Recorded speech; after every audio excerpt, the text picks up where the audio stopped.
Welcome to the 86 Reason podcast by Over Easy Office. And I'm here with the apex predator of the restaurant tech world. I mean, Josh Sharkey, with a name like that. Sounds bad. No, it's not bad. All right. I mean, I feel like you have the coolest last name maybe in all of showbiz. And the name. Sorry. Sharkey. that's the apex predator, man. But we need some context setting here. No, sorry. So Josh, man, I'm super excited to talk to you. You've got, I think one of a great story. And I got to tell you before we even begin, you are loved in the industry. I feel like anyone that I bring up your name to has such good things to say. And I've experienced myself. I always have such a good time connecting with you. But to start, where in the world are you? I'm in New York. Specifically, I'm in northern Westchester right now.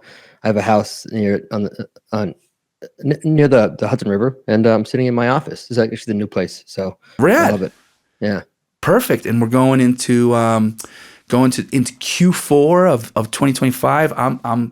I was impressed. I'm recording from Bogota, and Josh, this worldly man. How many times have you been to Bogota?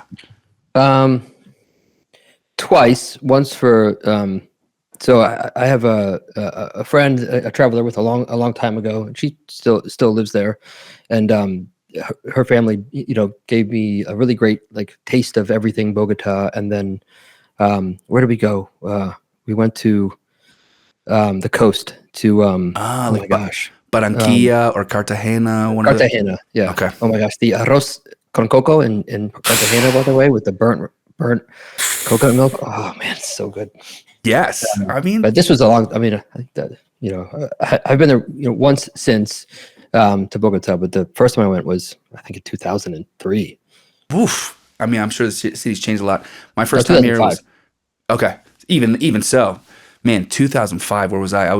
In 2005. I was the GM of Bobby Flay Steak. No. I was a server at the Capitol Grill. The next year, 2006, I was the GM of Bobby Flay Steak in Borgata, my friend. Oh my gosh! Did you play poker? No, thank God, dude. I made one large mistake in my gambling career, and then I decided I wouldn't do it again. So I thankfully avoided that bullet. But all right, so Josh, what was so you've been in this in many different ways. You've been an owner, you've been an operator, you've been obviously involved in all kinds of things, culinary. What was your first gig? When did you get into restaurants? Well, I think my first gig is probably not the same as when did I get into restaurants, because my first ever job was actually as a telemarketer. What? Josh Sharkey calling on behalf of the Vietnam Veterans of America. How you doing today? No. I was 14. I think they got indicted for embezzlement. So they made a documentary about it actually. But anyways, after that, I've seen that one. Yeah. That okay. I did that. And the timing I remember because I remember listening to it was right when I think it was a couple months after Life After Death came out. From Biggie, and that's just how I remember that. That's funny. That time of your life. Yeah, but then I worked at Roy Rogers. Okay. And they're making a comeback. I hear. Yeah, Roy Rogers. Yeah. But so through high school, I worked at a couple restaurants, Roy Rogers, Lone Star Steakhouse, Don Pablo's, but I got into cooking because my father passed away when I was 16, and so I started cooking dinners because my mom would work and with the kids and so I would cook at home, and then my whole life I've always made announcements to the public to then force myself to go do the thing. So I was a big wrestler, and they interviewed me for the Washington Post or something like that, and I was like, oh, I'm going to culinary school. By the way, I had I didn't ever talk to a culinary school before, but and that was the article that they wrote, and so I was like, I guess I'm going to culinary school now. So I started applying to culinary schools, but to answer your question, even in culinary school, it was I liked it a lot, but and then I had some jobs in restaurants there in Providence. I went to JWU that were good, but I think the real catalyst was I won this contest. I flew into New York for the finals. I cooked for a bunch of these chefs you might know, like Eric Pear, Marcus Samuelson, Rick Moonen. Who are those guys? And anyways, I ended up winning. So I got to fly to Norway, and Wow. and we traveled the country with them. And then I went to this restaurant called Oro, which the guy Terje Ness had just won the Bocuse d'Or, like the year before, and he opened this restaurant in Norway, and I'd never seen food at this level before. And right away, I was like, "Yep, this is what I want to do." It was just so pristine and so precise, and so everybody was so focused, and there was just this level of excellence that I was like, "This is it." And so that restaurant is actually what is what was the sort of driving factor. Like, okay, now I want to go do this. So that's incredible. So Josh, even in your experiences, for example, like Don Pablo's, man, by the way, that's where my love affair with Cholula started. Don Pablo. Yeah, I mean, it's funny. So I wrestled in high school, and I remember in the regionals, it was like the regional final or something. I had this thing around my arm because somebody dropped a ton of ice in the deep fryer, and it just shot at my arm. I had like third-degree burns from the fryer on my arm, and the dude in the finals was like grabbing my arm. And but Don Pablo's was, we were not cooking there. You're like flipping plates around, throwing them on the little like conveyor belt. It's assembly, but it actually was pretty good Mexican food. Listen, man, it's funny that you say that and how important marketing is, because I remember my pops, was a Basque guy who like didn't like to spend money going out to eat. But if I was a good boy, he would take me and my brother out to Don Pablo's. And dude, at Donnie P, they had like a beautiful little Mexican grandmom that was like pressing tortillas. They would make the tortillas and press them, and like they were making all like guacamole in the back. Yeah. So a couple of fun little tidbits here. Well, just one. I will say, this was not a point when I was actually cooking where I like took it seriously. So there may have been a few times when I went stoned or on mushrooms. Okay, nice. But which I would never do. Microdosing before microdosing was microdosing. Yeah, we call it more of a macro. But it was, where one of our regulars was I don't know if you remember, if we're the same age, roughly, I think. Yeah. It was Lorena Bobbitt. Would come in like all the time. Yeah. No. Yeah. Is this in New York? Virginia. Okay, this is in Virginia. Man, I mean, I did not expect that one. I will tell you, and I don't know why every time her name comes up, I do one of these. But okay, and so when you were at Don Pablo, were you were back of the house? I mean, was it always? So I did both actually. I did mostly back of house, and then I don't remember why, but I started doing some of the front of house. I remember because the first day I did it, they were like, okay, go water all the plants. And then they were like, I was done. They were laughing, and it turned out that like they were all fake plants. Water. But I remember, I just remember that was the first day of my like front of house ever. But I didn't do that for long. I did wait on Lorena, though. That's why I remember. Oh, I mean, celebrity sightings already. So I guess. So Josh, all right. So you do these couple stints, but then where did you win this competition at? Was it at Johnson Wales? Yeah, it was in college. Somebody like one of my buddies was like, "Oh, you should enter this," and so I did. And it was sponsored by the Norwegian Seafood Export Council, and so I had to like come up with a recipe, and I did. And were you nervous as fuck? I mean, because like honestly, dude. Well, not really, because I didn't know enough to be nervous. Okay. And because I had done a recipe contest to get a scholarship into college as well. Like I had a wrestling scholarship, and I had to get like more, because we were poor, to enter this contest to getting into culinary school as well. But I wasn't nervous, and even when I got to New York, I wasn't as nervous because luckily I had no idea who Eric Ripert or Marcus Samuelsson or Rick Moonen or Rocco DiSpirito, like I didn't know who they were. Yeah. I'd probably be more nervous today, but I didn't know. I was like, a bushy-tailed, little kid. I love it. So I was less nervous than I probably would have been. Crazy. All right, so you win this contest, you go out to Norway, and then you go to this restaurant, and I mean I can only imagine what it's like, because had you ever traveled outside the country at that point? Had I traveled outside the country? No. I think that was my first time outside the country. And these guys weren't with you, right? Like it's not like Eric Ripert and Marco Samuelsson. They were there for the whole trip and everything. Trip. Yeah, we traveled the country, so we went to the Lofoten Islands in the north and saw these sort of villages and looked at fishing, like salmon fishing farms and whale, and They were, yeah, they were. I don't think all of them. I think it was just Eric Repair and Rick Moonen who had ended up coming, and then John Mariani, who's like a well-known like food writer. Dude, so I mean, to only think of what kind of man, do you still have a relationship with any of those guys? Are you ever like, yo, remember that time we went on that Well, trip? I went to work for Rick at Okay. Oceana afterwards,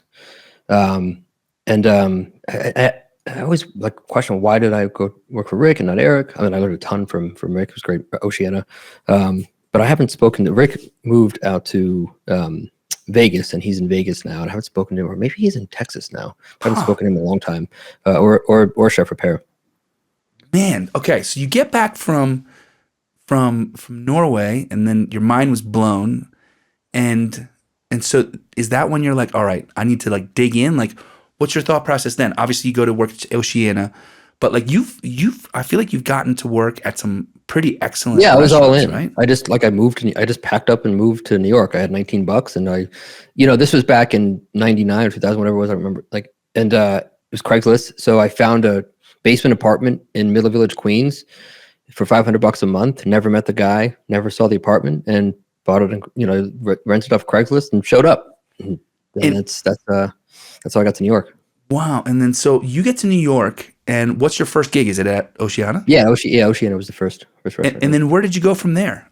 So after Oceana, I ended up going to Jean Georges actually, and then to the eponymous Jean Georges, the big deal 3-star Michelin spot. Yeah, exactly. Well, when you start at Jean Georges, you always start with what they call the nicotine room, which is down below. Okay. That said, like I think a couple weeks, I don't remember how quickly was it into getting the job, that the folks that I went to Norway with that organized it, they had asked me to go cook for the U.S. At the Salone del Gusto in northern Italy, and and basically travel through Italy. And it was like the Salone del Gusto is a really incredible event. I won't go into the details, but it's pretty incredible. And this was in Torino this year, and I was like, oh, I have to do this. Like I have to.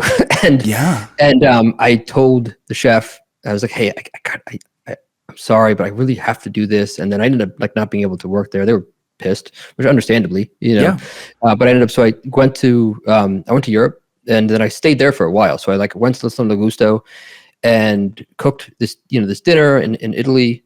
And then got to participate in this incredible event. And I met like the producers of, the most incredible Parmigiano Reggiano, like the Valserino sul Parmesan, and some of the best, sherry producers like Gonzalez Baez and things. And they were all these things I didn't know much about.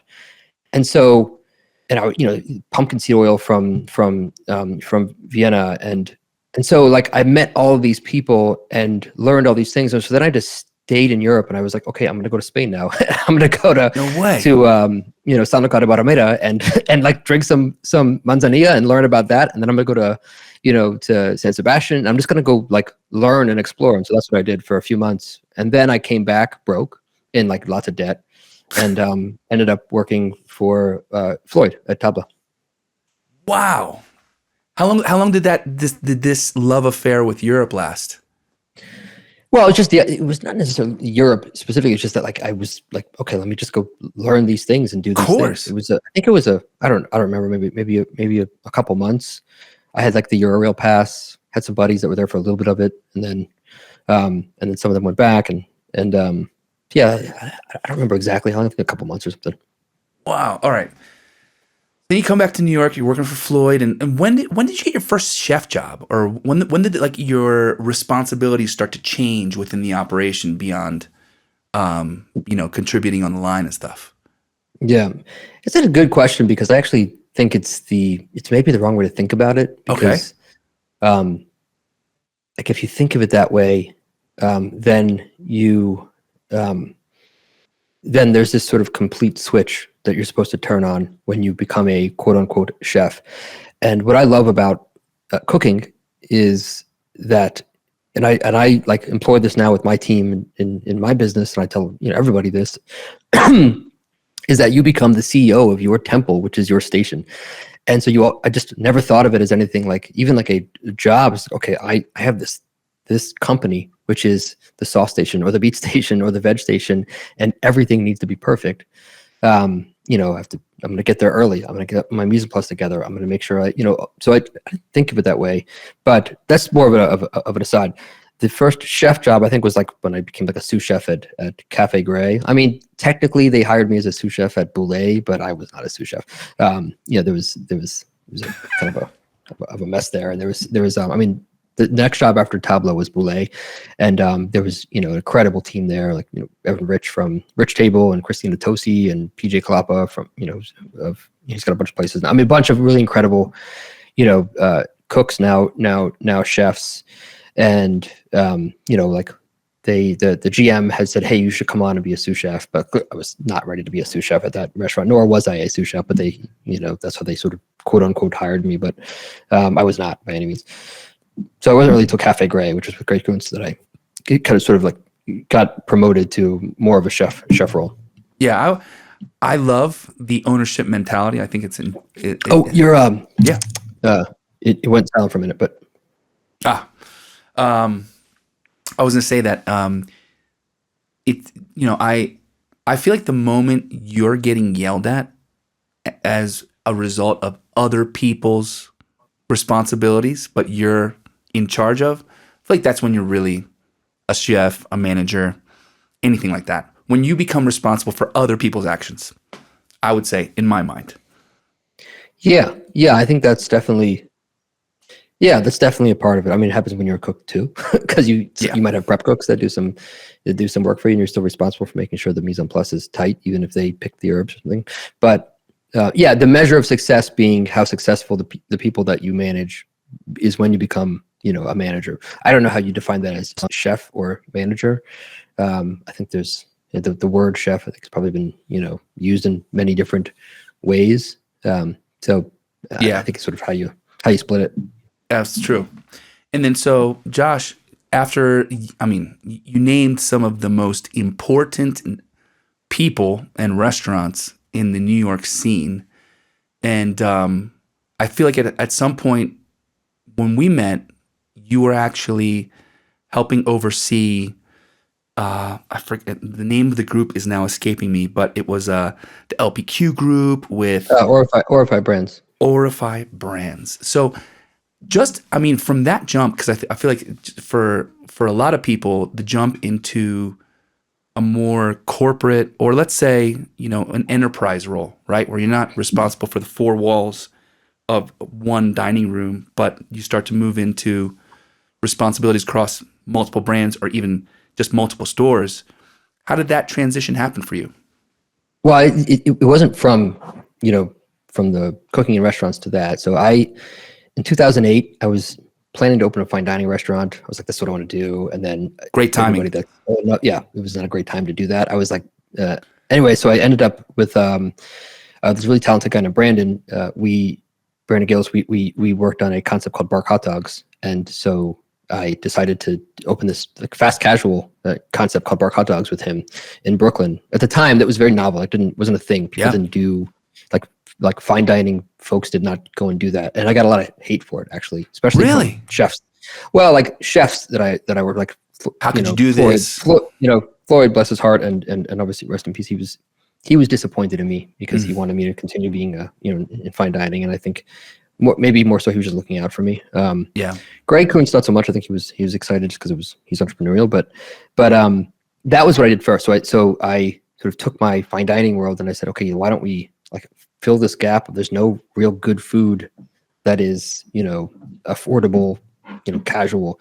So that we opened up Bark, and it right away it was like a pretty big success. We did really well. We got lots of great reviews and started to scale that. Then I learned all the ways you can fail if you don't do that right.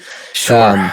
So we had that for about 8 years, scaled to like 4 different locations. And then after Bark was when I went to Orify Brands because, I had met Andy and John, who run really, really, really sharp guys that are the co-CEOs of Orify Brands. And, we had been chatting over the years. And when I sent an email out saying like, hey, I'm going to be like selling this company. I'm going to start something new.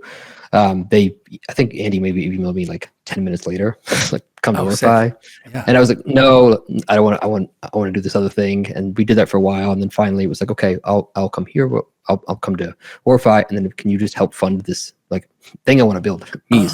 Oh. So that's how I got to Orify was, like I agreed to I would come there, and then they graciously were like, yeah, let's do it. And so they let me like build this thing within the ecosystem of Orify, and they funded it. Amazing. But So we need to touch on Bark, because 8 years of owning restaurants and scaling beyond one is another level of insane, I think. So, first off, were you guys like making your own buns and your own dogs? Like, what was taking your fine dining? so we made a lot brain? of our own stuff. So like Yeah. for example, like we would get a whole cow in from What? Reich's Organics farm. Are you serious?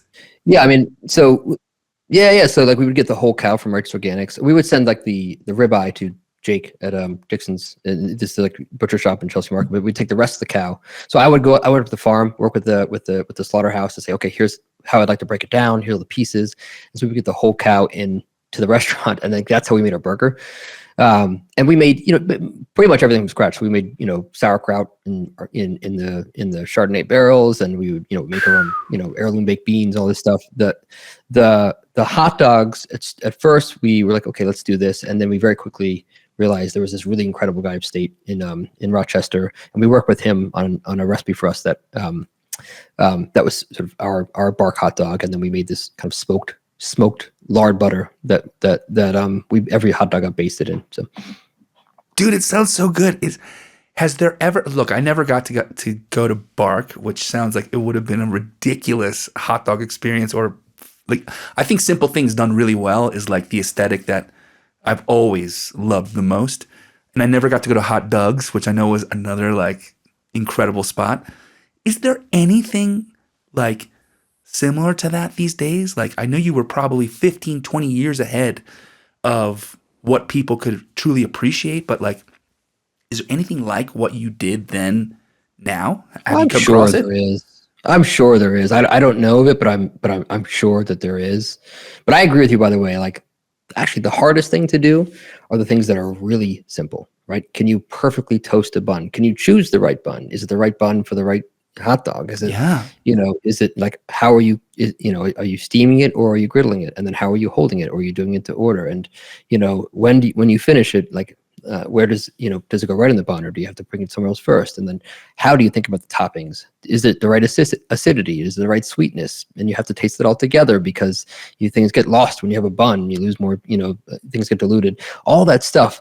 You look at just a hot dog and a bun and some relish, right? And you're like, okay, that's easy, but actually it's really, really hard. And Yeah. what's ironic is like if you put that, so we would make like these pork sausages with cheddar, and we would use like this smoked Grafton cheddar and a bunch of really incredible pork from heritage meats, and make these really great sausages and put it on a bun, right? And you would have like we would make a slaw, and we'd pickle our jalapenos, all these things like that, right? And Yeah. it was incredibly difficult to make that good and balanced, and it was $8. If you did the Right. same exact sausage and you put it on a plate and you put a couple dollops of things around it, $22 appetizer. yeah, $22, and probably won't even be as good. But that's what always sort of bothered me about the perception of the cost of food. Is there's a perception that if you put it on a plate Right. and it's served to you, that it should be so much it should be so much more expensive. When ironically, actually, that plate you can reuse, and the biodegradable tub that's in you can't. And all those things have to be perfect at scale, at a speed. It's so much harder, and you pay a fraction of the price. It was always the thing. Like it actually started to really like eat at me Interesting. as I was scaling the business. Like, man, there's people pulling up in Mercedes that are upset about a $4.50 hot dog, and Yeah. there's a real like disparity between the perception of what things should cost and what they actually are. And Josh, I mean, the first thing that comes to mind, because I opened a restaurant in 2008 also, and this was a farm to table, like a tequila bar that was focused on all scratch kitchen. We were the first people in Dallas doing like fresh lime juice and margaritas. People will complain about this stuff. Like, for example, we had rabbit nachos, like smoked rabbit. We got this Yep. local farmer. We did all this cool like local cheese, and we're like, let's do a fun twist on Tex-Mex. And people would say, we want the rabbit nachos, but can you switch the rabbit for chicken? And the chicken also, instead of Chihuahua cheese, we'd love it if you could just throw queso on there. And after a while, I'm just like, what are we doing? People complaining about fresh lime juice in the margarita. Like, I think I'm going crazy. But I think what was even more just mystifying was the type of person that you're now working with. Because you go from a place like, let's just say Tabla, right? Everybody's motivated. Everybody's competitive. Everybody wants to do a great job. What was it like, and what kind of things did you learn about people and management having to move from fine dining where everybody's bought in to now something where it's obviously That's a great question.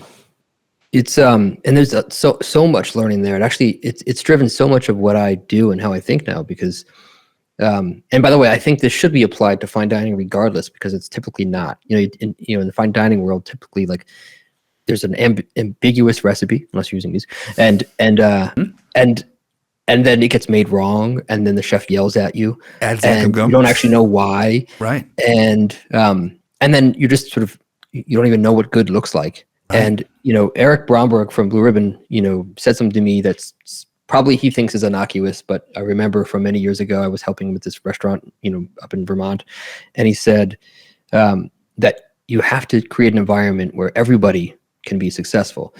And it always stuck with me, because once you open a restaurant where they're not there because they want to be the next X, they're there because they need a job, because they need money, and they might have two jobs. They might you have to create a playbook for them where they can be successful, where they, it's actually your responsibility for them to be successful, not theirs.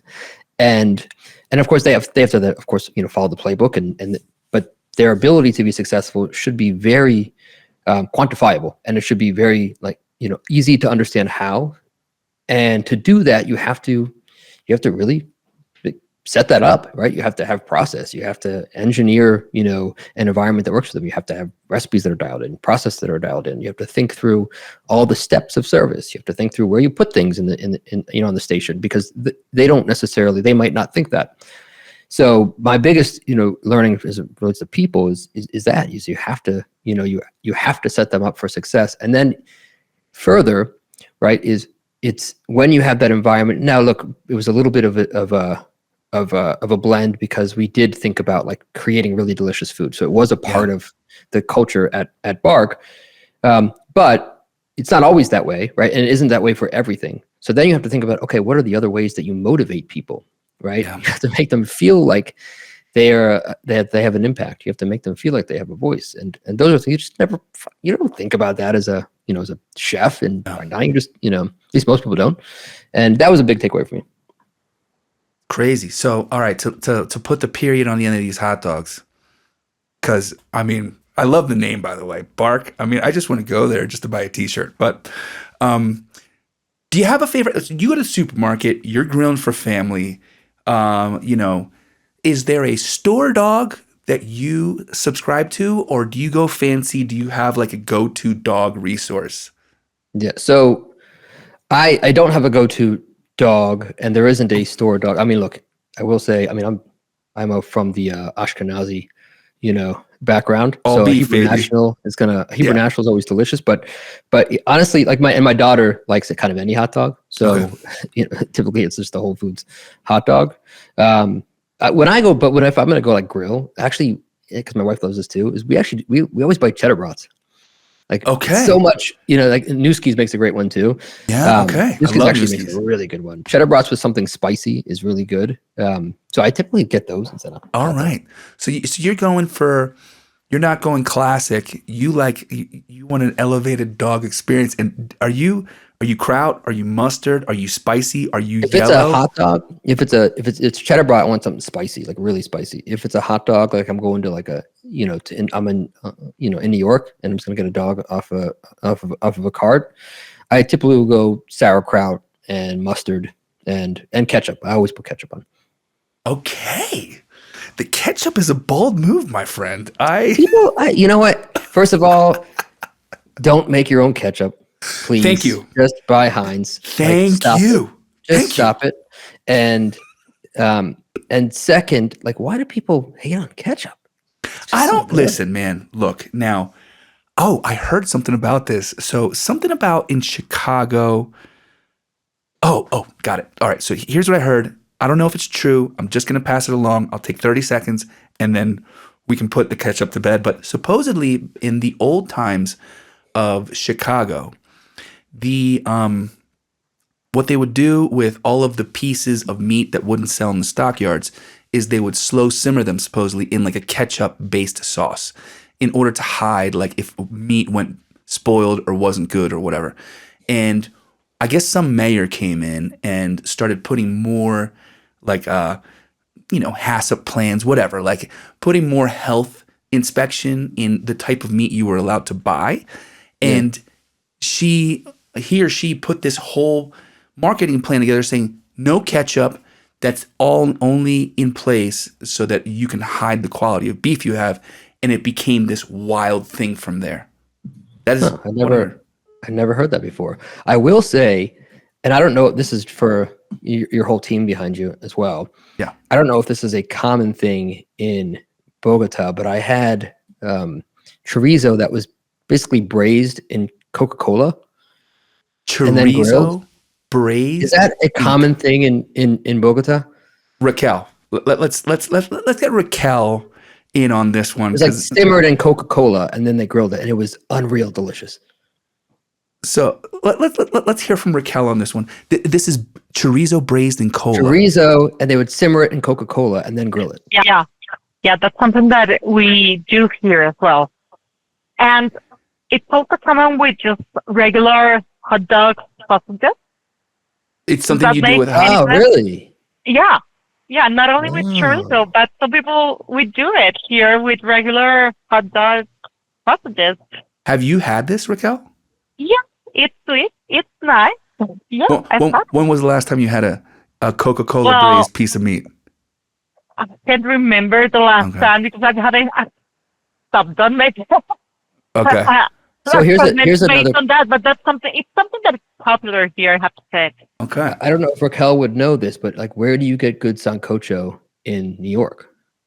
In New York? I thought you were going to say Bogota. In New York? Oh my God. We're gonna have to find a Colombian. We can take this offline, but I would like to know if there is. I'm sure there's lots of it in Bogota, but I'm curious. We're gonna find out. We're gonna reach out to the network, Josh, and see if we can find you some good sancocho because it's. Well, there's something. You know what, Josh? I've always told X that I really want to go to New York to do this culinary street food. Remember? That's why I started my podcast. Yes. So Raquel's dream is to do a street food crawl throughout New York to taste all the different street food delicacies of New York. And, we're going from hot dogs to pizza to street meats. I've gotten pretty sick, honestly, Raquel, with some late night choices on the way back from Penn Station to Philadelphia where, I really regretted pieces meat on the stick that I got. But Josh, maybe what we'll have to do is a collaborative meetup where Josh gets an opportunity to show you some of his favorite street carts. And then it's up to you. Raquel, we got to find a good sancocho for Josh. We got you, bro. We're going to do that. Yeah. Last question. Yeah. For Raquel. Is there like a difference between bandeja campesina and bandeja paisa? Paisa. Yeah. It's actually cazuela campesina. I think it is. Yeah. And it's a difference. Bandeja paisa is bigger. It's got morcilla. And then the cazuela is smaller and it's served on a how do you say this? Like a plate? Platondo. Yeah. Yeah. Okay. Yeah, like a bowl, and then the bandeja paisa is served on a big platter. Okay. Yeah, and long story short. Long story short. Yeah, long story short. The cazuela is smaller, and the bandeja paisa is bigger and has more ingredients. Okay, gotcha. I've All never right. had the cazuela, Josh. So you're Well- you're a step ahead of me, and I'm in Bogota. I'm in Colombia all the time. So I got to find this cazuela. I think he's a step ahead of you. You know what?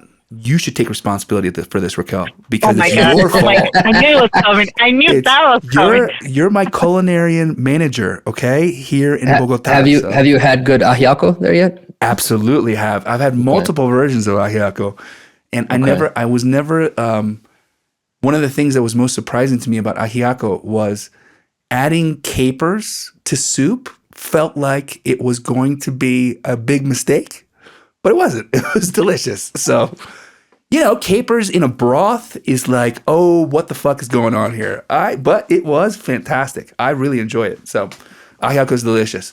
Josh, you just need to come visit us here. Why would you go to New York when I mean, we should just had the podcast there. Well, maybe we can quick trip set down. that up.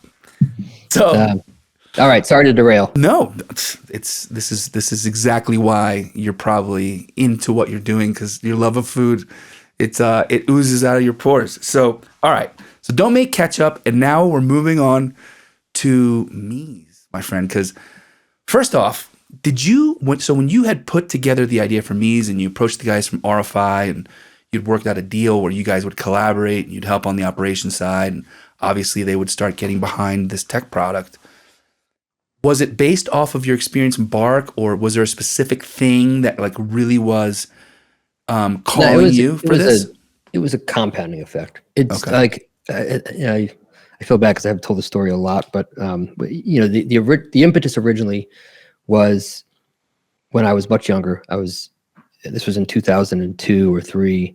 I was working for Floyd at Tabla, and I would always have multiple jobs. Wherever I always wanted to be working in multiple places. So in the morning, I worked for free at the Salameria in Union Square. Mario Batali had this Salameria called Union Square. The mole, dude. Wasn't that the mole sausage that his dad made?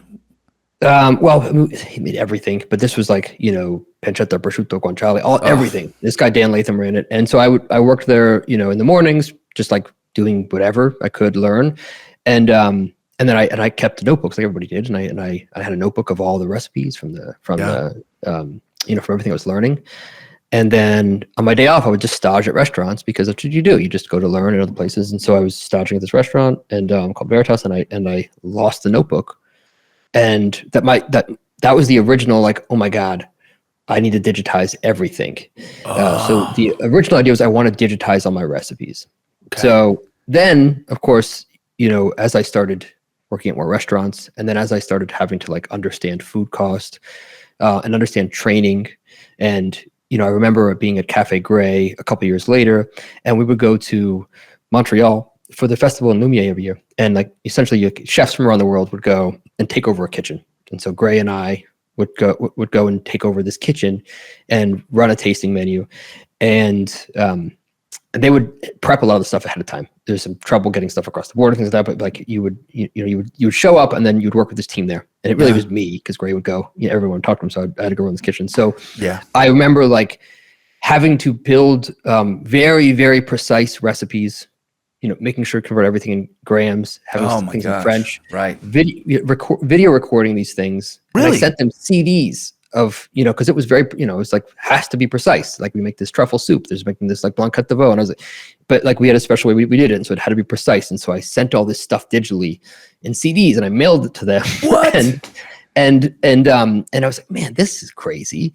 And things like that kept happening, and then I would run, I started my restaurants and realized like, oh my gosh, like our recipes are in Google Docs and they're in Google Sheets. And they're also, I have like, video training in these, in these places, or I'm using PowerPoints, and it was all over the place. And the only thing I've found was like, here's some accounting or inventory software.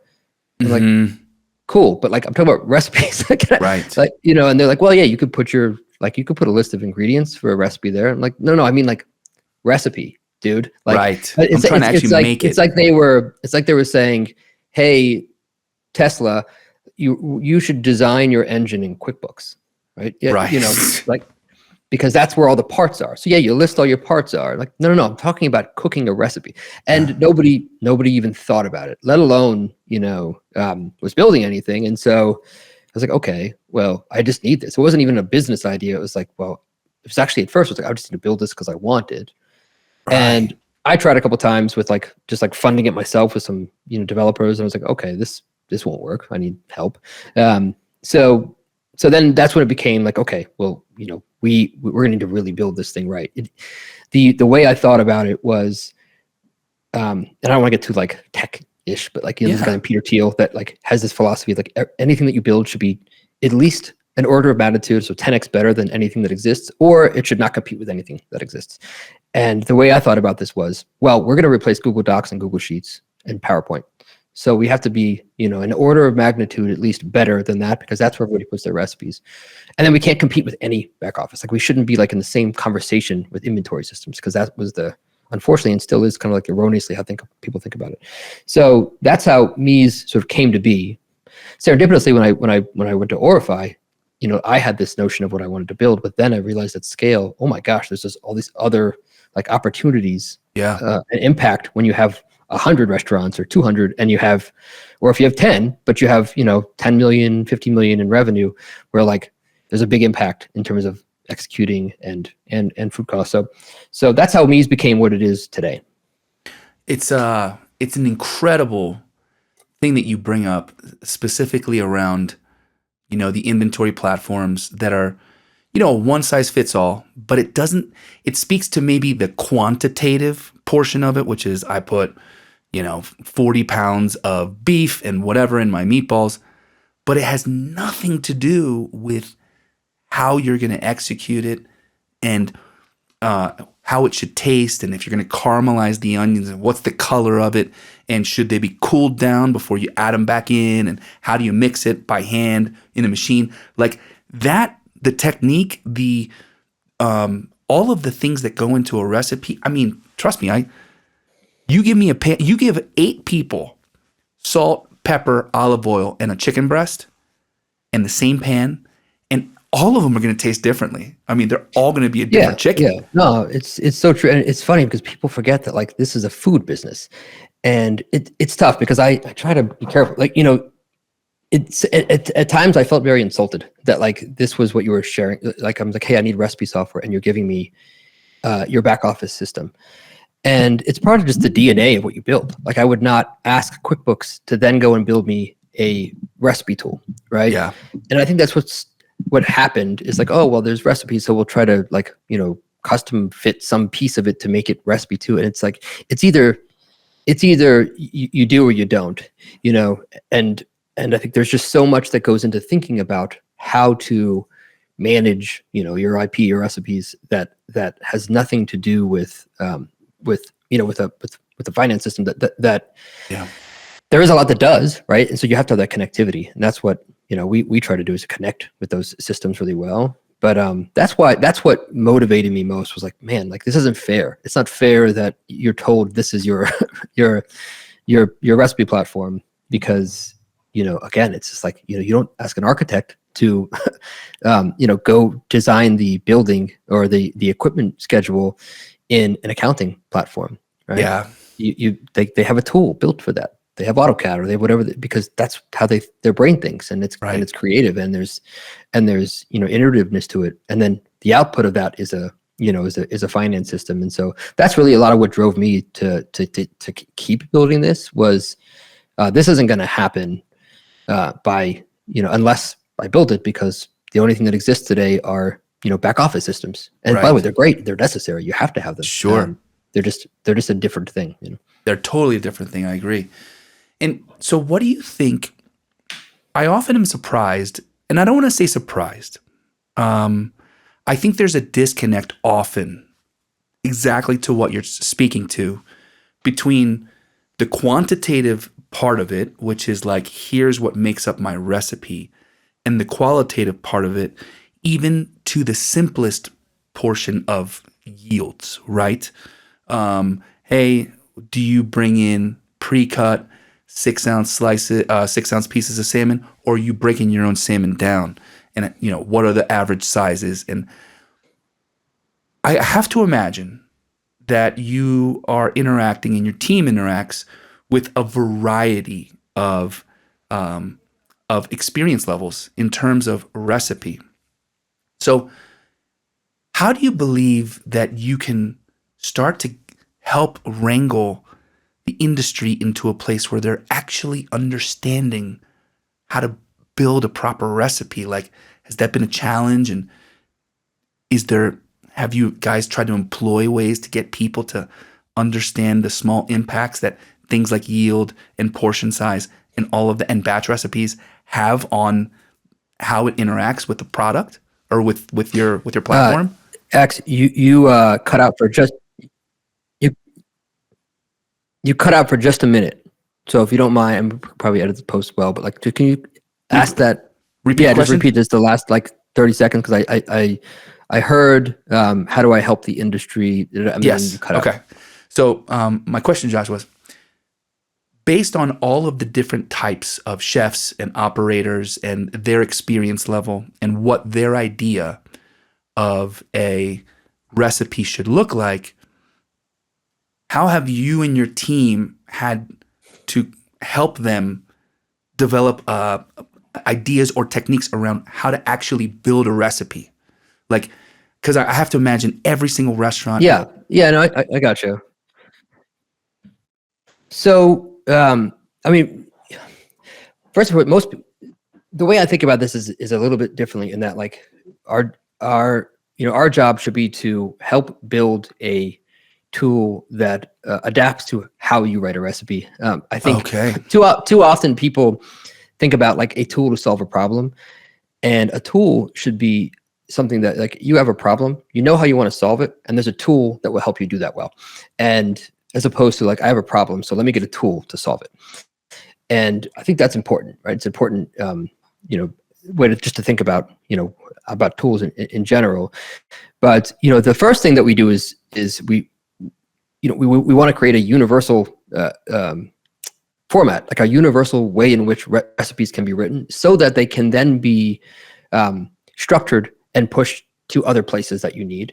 Because one of the biggest problems is not necessarily people don't know how to write them. I think they do, is that everybody writes them in a different way. And there's millions of iterations of how you write a recipe, different ways you write batch sizes, different ways you write like the ingredients or the notes and things like that. And then what happens over time is that it's impossible to then take that static way in which you've written something and then connect it to your company, to everything that you do in your company. And so the first thing is just making sure that there's a universal structure that everybody in the world can agree, like, yep, this makes sense. Let's just write this way. And then that means that we have to have a lot of, flexibility and be dynamic enough so that it works for everyone. And then, making sure that all of the skill set that is not part of the ability to come up with and write your idea into a recipe in a way that is understandable, that people can execute, that we just take that out of the equation. For example, like you said, like you shouldn't have to know how much half a cup of sliced carrots weigh. And you shouldn't have to write the recipe differently because you buy carrots by the pound or by the bag. Just write the recipe the way you write it. And then we should be able to then take that and then extrapolate what that means for cost or nutrition. Just do it the way you already do it. Right. And that's our job. And I think people forget that. They're like, well, as long as you do this, then you'll get this. And this is our long-term vision, right? Because we've done a lot already, but like, we just had this insane release we're going to talk about soon. That's pretty revolutionary of how we're getting recipes in. We already have like a pretty, like we built our own sort of AI model to help ingest recipes and parse them and structure them and things like that. And the ability to how you write them, but we have an update to do that en masse. But our job should be over time that like, no matter what, like you keep doing it the way that you do it, the way your brain works. And our job is to make sure that it gets converted into what you can then, use for how to understand cost, how to understand margin, how to understand nutrition, how to understand allergens or write it, how to understand what you missed, right? So you wrote, hazelnut oil, in the prep steps, like finish with hazelnut oil, but there's no hazelnut oil in the recipe. Like you should know that, right? You should be like, oh yeah, I forgot to put that ingredient in, or vice versa, and things like that. So, or just, hey, this is not clear enough, right? Like you wrote this, right? It says blend it, right? But do you blend it until smooth? Are you supposed to press it down first? Do you use the plunger to press it down? And is it okay if it gets hot? you put everything at once? Things that like they might not think about that others will, that will mean the recipe won't be made as clearly. Those are things, you know, that the forward looking we think about of these are the ways that we should be helping.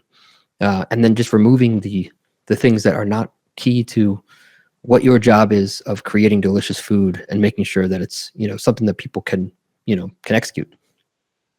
I having gotten into a couple recipe module project myself, I think it's often overlooked how detailed and how much work goes into this stuff. But did you just say, so do you guys have like a database of ingredients? For example, minced garlic, or you use the yeah, for sure. So that was a big part of what we did before we ever launched. So before we had I don't know, I guess 5 years or so before we launched, where I was lucky enough to be able to do this at scale with many different kitchens to test thousands of ingredients. So we would test hundreds of times, peeling an onion, dicing it, chopping it, slicing it, juicing it. How much do you lose? How much is half a cup of that weigh? How much is a teaspoon of that weigh? What about peeled garlic? How about whole garlic? How much does a teaspoon of minced garlic weigh versus versus a cup? And what if it's what if it's elephant garlic? All those things, that data, as well as the allergens, all that stuff. We had nutritionists sort of analyze the ingredients, so that when you write, again, you just write like teaspoon minced garlic. We know that that's 2.4 grams of garlic, right? Wow. And we know if it was whole garlic that you lost, you lost 28% of that from peeling it and taking the core out, right? So like you just write teaspoon minced garlic, and then we now know that like you don't have to do anything. Even if you buy a 5-pound tub or whatever, it will, or a 10-pound bag, it will convert that for you. And we know there's allium, right? Because it's garlic, so you already know allium, so that should just show up as an allergen. So that's the stuff that like just happens for you, which again, like, as a chef, you shouldn't need to deal with that. Just like, right, And as an end user, it's revolutionary to really understanding what's happening within the recipe. How about stuff like pickups on dishes and stuff? Like, are you able to measure, or are people often surprised, for example, with like, hey, 2 tablespoons of butter to sear, I'm not going to say duck because obviously we're doing that cold pan on the skin first, but like filet mignon, right? We're going to sear it. Good job, man. Hey, I'm doing my best, bro. Or we're going to throw like we love to poêle and finish with butter and garlic and like a little bundle of herbs. Like, are people often surprised by how much that adds up on the recipe? Yeah. Yes, for sure. It's I would say, in aggregate, if you just look in aggregate what the industry thinks their food cost, their theoretical food, like if you just, not like what their actual food is, but like theoretically what their food cost should be, but based on all their recipes, versus what it really is, they're off by, let's just say 3-4 points on average of what they think, if they haven't done all the work, right? Because there's so much that goes into, if you use cabbage, you lose a lot when you take the core out of that cabbage and you shred it, right? And if you're salting that cabbage, how much liquid comes out, ton, right? Yeah, you're losing like half that cabbage. Right. Once you've like cleaned it, and that's what iceberg lettuce, any of these things, the amount that you lose. And then when you actually think about the recipe, to your point, right? If you're going to arizé and you have, thyme and rosemary and butter and shallots and garlic, those things add up, and if you do it, for every single one of those, then that needs to be part of the, of the cost. And by the way, it also needs to be, you need to know, they need to know how they're supposed to put that in the pan, right? I remember a tabla, like there was like a whole bunch of like garlic skins on the meat station one day, and I don't remember who it was, but someone was like arizéing, like, what's that? Like, what are we using the skins for? There's not any flavor in that. You got to use the actual, like, the meat of the garlic. But again, it's not just the cost. It's like, hey, this is how you should arizé it. This is when you should put it in. This is at what point the butter starts to foam, that like you're going to start basting. Those are important things that, you want to teach, right? But it's also great to document, because people might have different, perspectives of how they want it to happen. Wow. All right, so how long has this Meez journey been for you so far, Josh? Like, because you've got years you've put into a database, years of experience of like just like I can't imagine just how much time went into figuring out what does a minced a garlic tablespoon weigh versus a rough chop, like so. How many years of? I mean, Dali famously I'm said, doing math. Like, so yeah, yeah. what did Dolly say? Hold on, I want to hear that. So one of my favorite things, Dali was on the Johnny Carson show, and Dali, he asked Johnny Carson and him were going back and forth, and Dali was an interesting character. But in one point, he said, Johnny, give me a napkin, right? And Johnny gives him a napkin, and he took out a pen, and he just did like a quick little drawing, and he's like, here you go. This is for you. That's $25,000. You can go keep it or sell it. But it was like a joke, right? And Johnny goes, that just took you 2 seconds. How can you dare say that it's worth $25,000? And Dali's response, which I thought was fucking awesome, he goes, this took me a lifetime. And you know what I mean? Yeah, absolutely. It's I mean, there's a lot of similar adages there, but it's true. I do believe, in it just takes time to master anything, and that's one of the things I love about cooking is like many crafts is you can learn to cook something, but to master, roasting a chicken, it cannot happen overnight. And anyway, so your question, we launched in 2021, so it's been like almost 5 years, like 4.5 years, almost 5 years of being live with customers. But I mean, this was in the works for long before that, of just thinking through it, like building out the database, things like that. And so, I mean, I feel like the restaurant space in general, when it comes to technology, is evolving a lot. And I feel like every week there's a new solution out there. I saw you at NRA, I walked the floor. There's so much noise, there's so much happening. It's a much lesser barrier of entry to get into it. And I feel like as an operator, there are a few of us, right, who have been operators who then went to the tech side. Like, what were some eye-opening lessons or challenges or things that you came up on that you hadn't expected, moving from the inside, the operator, the buyer, the one who dictates the conversation usually, to the other side now, where obviously you're trying to get in front of the right people, you're trying to explain what you do, the importance, and in general, of course, just make sure that Meez has a great home. What kind of struggles or lessons have you learned? Yeah, well, I mean, the first struggle I think I already knew was going to happen, which was, convincing investors and the industry that there can be very specifically recipe technology.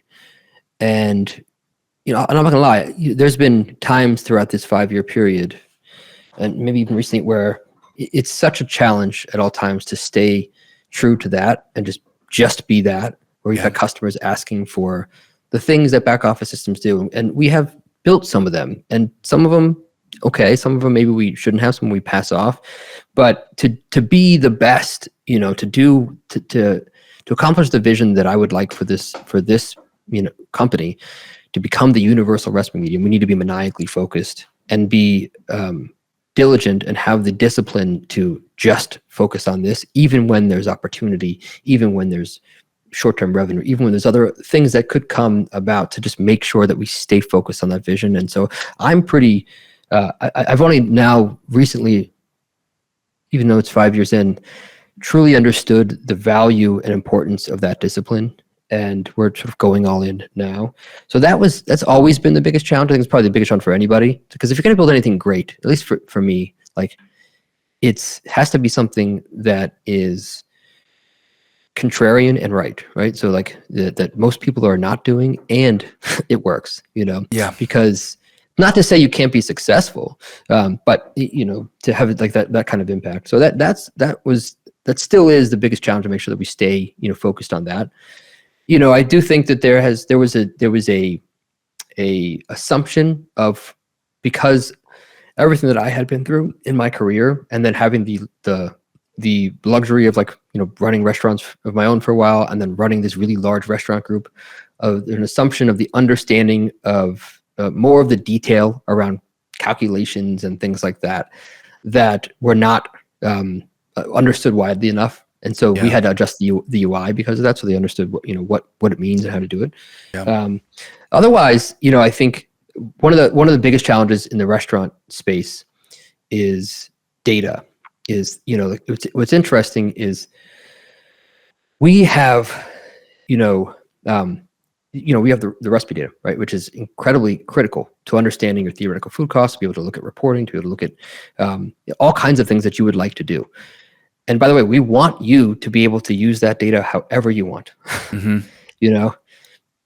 Unfortunately, it's actually challenging to even give that data, even if you want to give it to like another system to give it to them. They don't want it, and right. It would make their systems exponentially better. And look, I don't want to say they don't want it. It's just it is difficult to then have to be able to ingest data and then build an infrastructure that you can do that. But it's I think that is what I hope we start to see more of, and what I'm going to spend a lot of time trying to motivate is the ability for everybody to just want to push data here, not only because it's helpful for the customer,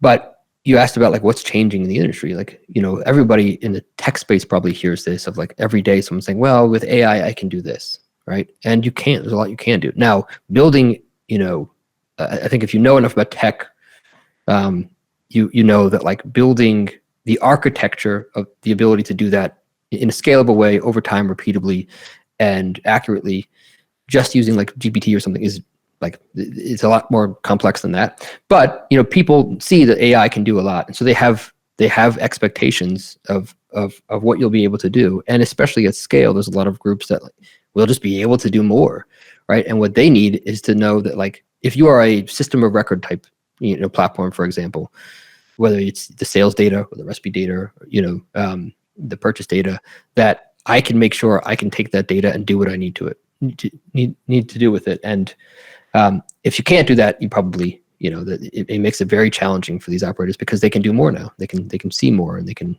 have control over more. And do you feel like I feel like one of the most crucial lessons learned, having been an operator and then, having onboarded different types of solutions, and even back when like hot schedules was like a novelty, Mm-hmm. How often do you feel like the solutions out there have enough empathy for the end user, right? Because you and I both sell to very similar people. We're selling to accounting firms and owners and CFOs, but those aren't the people who use the platform. The people who use the platform, to your point earlier, some of them might just be trying to make rent. Some of them, maybe. Yeah. Like, do you think there's enough empathy in our industry for the understanding of who actually makes it work? I mean, it's hard for me to judge that, because I don't know how these companies actually think versus what the result is. They may want to and don't. For us, we have 4 core values, and the first one is operational empathy. So everything that we do it revolves around not just can you use this thing well, but knowing that you have deliveries coming at 9 a.m. So that's not a time to talk to you. That all the things that happen in a restaurant. So I don't know for sure, and I don't want to try to speculate of how people think about it. I also think that look, there's a lot of value from folks that have run restaurants to then build the tech for those restaurants. We all know that, right? Yeah. But I also want to be fair to say, like, that doesn't have to be the case. Like you don't have to come from restaurants. Sure. Now go do your job and like go see what it's like. Go talk to them. Go listen to them and hear what they do. You can learn those things fairly quickly. You might not know everything, but you'll know enough. So I wouldn't be able to prescribe like in general, there's not enough empathy. Clearly, like software is difficult to use. I think the biggest thing is just restaurants to me are like a Broadway show. I've never been on Broadway, but it just happens every day. It's just like tomorrow it's coming on again. Right. People are going to come in those seats, and like no matter what, you got to be ready. Yeah. And that means like it doesn't stop. So there's not a lot of time, to figure out things while it's, it's like it's trying to figure out how to, fix the car while it's, while you're driving it. It's very difficult in a restaurant. And now you get to a certain scale, you start to have corporate overhead, there's people that can help, and that's great. And at scale, that becomes a little bit more manageable. It's still difficult. But no matter what, it's going to be challenging because you have to, you're constantly running. You don't have a time to say, okay, you know what, today, guys, let's just not service. Yeah. And we'll just get this system set up. Yeah. We're going to onboard Shoebox today. Right. Yeah. No, I get that. Well, Josh, where can people find you, man? Where's you've got a podcast, you've got, obviously an incredible, platform, Meez. So tell people ways that they can get in contact or learn more about Meez. Well, I've decided to move to Bogota. Oh, so sweet. In about a month, we'll be at at Sancocho Hall. Yep. I don't post much, because I don't have time. But at Get Meez is our handle. I think my handle is, I don't even know, at Josh L Sharkey, maybe, I think is what it is. Okay. I'll put it in the show notes. I try to post every once in a while, and but that's where you can find me and Meez, and then getmeez.com is our website, GETMEEZ. That's how you can find us. Fantastic. How do we find you? How do I find you? Other than texting you on a Tuesday. You can come to Bogota, my friend. Come hang out. Let's get some Sancocho together. Thank you for the quick turnaround. Yeah. I would like that. I would like to do a little Bogota tour. So listen, we'll go get some ajiaco and the whole deal. So I will probably see you at one of these conferences sooner than later. So what are we getting for dinner, Josh? Like what is a celebratory meal for you? If we, you sign a big deal and we're gonna go get a great bite together. What for you is like, all right, man, I'm excited. Let's go eat. Well, I think it depends where we are, but I don't love going to the like fine dining that often unless it really. I mean, honestly, it just depends. There's so many great restaurants. There is. So I mean, I'm a huge fan of Thai and Vietnamese, so I'll always crush that. You just read my mind. I think I have the spot for us. I mean, Vegas is probably the next time I'll see you, and I think we need to put a little time aside for some drunken prawn noodles and man, I'll do that all day long. It's escaping me the name of the spot that I love so much in Vegas. They're like super famous. Ugh. Anyway, there's a lot of super famous spots in Vegas, but is it Lotus? Is it Lotus of Siam? They're there. Yeah. All right. There's a lot of them. And then when we go to, it's funny. I actually had really good Peruvian food in Bogota. I don't know if he still has the restaurant there, but Gaston. It closed. What's his name? Astrid and Gaston. Oh, it closed? It closed. They still have a bunch, obviously, in Lima, but there are some incredible restaurants in Bogota, so we'll definitely hit that. All right, and last thing, Josh, are you a coffee lover and are you a chocolate lover? Because Raquel, as a very proud Rola and Colombian, wants to make sure that every single guest from the podcast has an opportunity to taste some of the fruits of Colombia. So tell me about your chocolate preferences and your coffee preferences, so that we can make sure you're set up with your stuff. That's very nice of you. I'm both. I love coffee and I love chocolate. I eat chocolate every single day. And I have coffee every day. So. Are you like a dark chocolate kind of guy? Do you like chocolate with? I like it all. I want to be like, I try to dark chocolate because it's good for you. And, and it's good, but I'll crush some milk chocolate too. I like it all. All right. So you're an open-minded chocolate guy. And how about coffee? Do you like a darker roast? Do you like medium roast? Do you like more acidic? Do you like more, what's your style there? I like medium roast, and I only drink black coffee, mostly just because just don't drink a lot of dairy. But I have black coffee every morning. Perfect. Well then, we'll be in touch for that. And thank you for being a part of 86 Reason, man. I'm glad to hear that your insanity is tempered, right? With you don't make your own ketchup, and I think that by itself speaks a lot to who you are. Thank you for that. Well, I appreciate it. This was great. I'm glad we had a chance to catch up, and I'll probably see. I don't think I'll see you, but I'll see your team in about 2 hours. All right, perfect. Thanks, Josh. Appreciate you, man. All right. Yep. Cheers. 86 Reason Podcast was brought to you by Over Easy Office, outsourced bookkeeping solution.